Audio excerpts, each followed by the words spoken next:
పాలియేషన్ అనే పదం అనేది వాడుతుంటే గనుక we're not trying to treat the disease అన్నట్టు. అంటే జస్ట్ మీకు క్యాన్సర్ ఉంది కానీ దానికి క్యూర్ లేనప్పటికీ we have to do surgery to reduce your symptoms. అంటే మీకు అప్పుడప్పుడు ఎక్కడైనా బ్లీడింగ్ అవుతుండొచ్చు, గాలి తీసుకోవడానికి ఇబ్బంది అవుతుండొచ్చు, లేకపోతే పొట్టలో అబ్స్ట్రక్షన్ అనే ఒక ఇష్యూ ఉంటుంది, అది ఉండొచ్చు, ఎక్కడైనా బ్లీడింగ్ ఎక్కువ అవ్వచ్చు. సో దాన్ని కంట్రోల్ చేయడానికి మాత్రం మనం సర్జరీ చేస్తాము.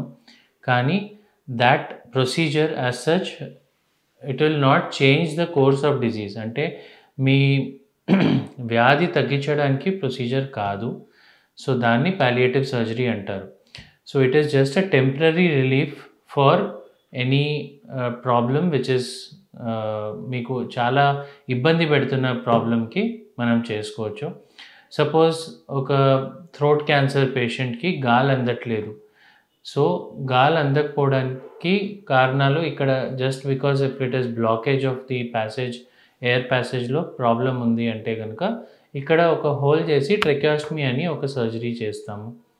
ఈ ప్రొసీజర్ వల్ల తనకి గాలి అందడానికి ఇబ్బంది తగ్గుతుంది కానీ వ్యాధి తగ్గడానికి ఏం హెల్ప్ చేయదు.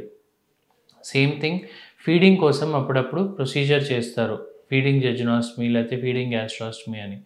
పొట్టపేగులో డైరెక్ట్గా అన్నం పంపించేటట్టు చూస్తాము. సో దానివల్ల మనకి అబ్స్ట్రక్షన్ ఎక్కడైనా ఉంది, ఏదైనా వ్యాధి ఉంది, దానివల్ల తినలేకపోతున్నారంటే మనం న్యూట్రిషన్ ఇవ్వడానికి, మందులు ఇవ్వడానికి ఆ ప్రొసీజర్ చేయొచ్చు కానీ it will not help in reducing the disease. So దాన్ని పాలియేటివ్ సర్జరీ అంటారండి.